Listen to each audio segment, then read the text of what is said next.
បាទចឹងគ្រូកាលវីដេអូមុនខ្ញុំបានធ្វើអំពីរបៀបនៃការចុះវត្តមានរបស់គ្រូឥឡូវខ្ញុំនឹងបង្ហាញអំពីរបៀបចុះវត្តមានសិស្សវិញម្ដង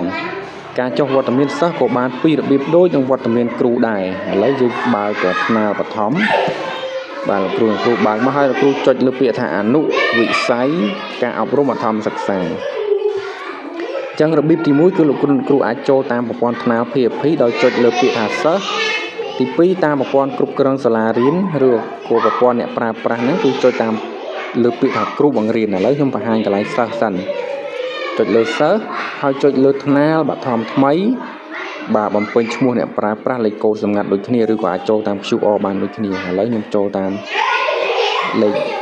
អ្នកប្រើប្រាស់ធម្មតាមិនបាច់ប្រើ QR ចឹងខ្ញុំចុចចូលគណនីមកដល់តានេះគ្រូចុចលើរូបខ្លួនរបស់យើងផ្ទាល់ហ្នឹងជាគ្រូបង្រៀនហ្នឹងបាទចុចហើយលោកគ្រូអូរកមើលពាក្យថាសិស្សវត្តមានសិស្សនៅទីនេះបាទចឹងលោកគ្រូបានឃើញនេះជាសិស្សរបស់យើងចឹងលោកគ្រូយកម្រាមដៃអូសវាទៅលើដើម្បីធ្វើម៉េចមើលដល់ក្រោមបាទចឹងយើងអូសមកបាទលោកគ្រូអូសមកដល់នេះហើយលោកគ្រូឃើញពាក្យថារក្សាទុកបាទអញ្ចឹងបើសិនជាសិស្សលោកគ្រូអត់មានអវត្តមានទេយើងចុចរក្សាទុកតែម្ដងអញ្ចឹងឧទាហរណ៍ថាបើមានអ្នកណាម្នាក់អវត្តមានគឺយើងចុចលើសញ្ញាខ្វែងនេះឬក៏មកយឺតចុចលើរូបនាឡិកាសុំច្បាប់ចុចលើរូបប្រណិតិនបាទហើយលោកគ្រូសេមូលហេតុទៅហើយចុចរក្សាទុកទៅនឹងរបៀបទី1របៀបទី2លោកគ្រូថយចាក់ចេញពីកន្លែងនេះចូលមកក្នុងអនុវិស័យអប់រំបឋមសិក្សាដូចគ្នាហើយយកពាក្យគ្រូបង្រៀន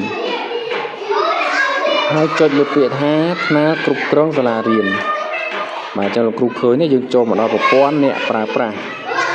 ដូចគ្នាបំពេញឈ្មោះអ្នកប្រើប្រាស់ហើយចូលចុចនៅលើរូប profile របស់លោកគ្រូខ្លួនឯងមកសុំទោសចុចកន្លែងសញ្ញាត្រេ3បាទសញ្ញាត្រេ3ហើយចុចពាក្យថាវត្តមានហើយមើលពាក្យថាវត្តមានសិស្ស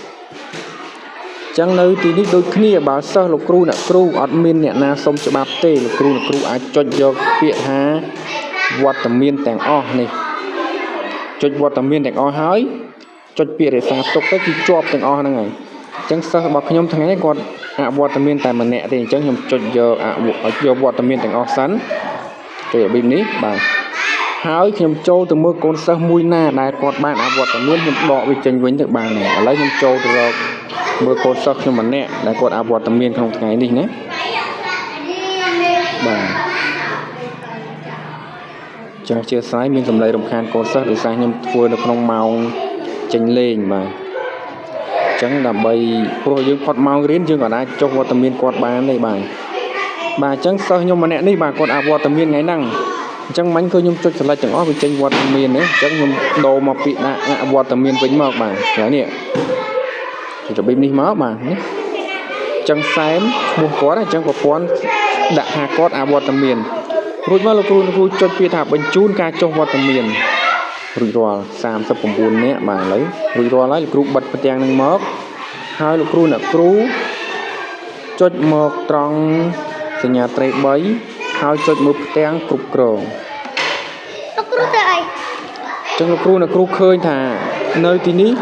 អវត្តមានម្នាក់ហើយវត្តមាន38នាក់អញ្ចឹងសិស្សសរុបគឺ39នាក់ម្នាក់គាត់អត់បានមកទេអញ្ចឹងគឺប៉ុណ្ណឹងគឺរួចរាល់ហើយគ្រូអាចធ្វើបានអញ្ចឹងលោកគ្រូអាចធ្វើតេស្តសាកល្បងមើលបានណាអញ្ចឹងមានតែវីដេអូមានតែប៉ុណ្ណឹងទេលោកគ្រូអាចអនុវត្តធ្វើបានទាំងអស់គ្នាបាទគ្រូជម្រាបលាបាទ